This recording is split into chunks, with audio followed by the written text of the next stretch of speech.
My name is Todd St. I run a studio called HunterGatherer in Brooklyn, New York City. I grew up in Hawaii and then lived on the West Coast for a while and then ended up in New York about 20 years ago. In a way, it was kind of an opposite thing, and I think that oppositeness was just, if you like to experience different things, that was something that was kind of irresistible.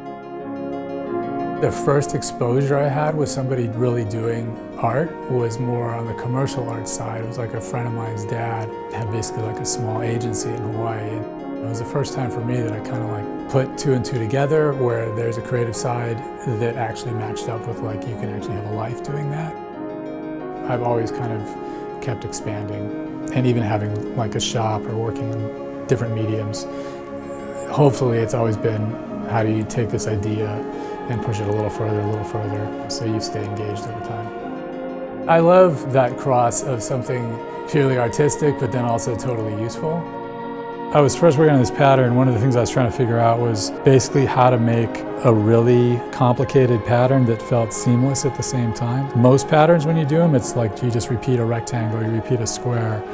But the idea with this is you really don't know where the repeat starts and where it stops. And so that was just a little bit of a fun challenge. You know, your work goes in slightly different directions. Like if you've got a funky process to kind of like struggle up next to, like how am I going to get this idea through this process, you know, the process itself takes it in different ways. So, you know, working with wood or working with metal or working with, you know, anything like that, it kind of forces your head into an uncomfortable space, and that usually has good results.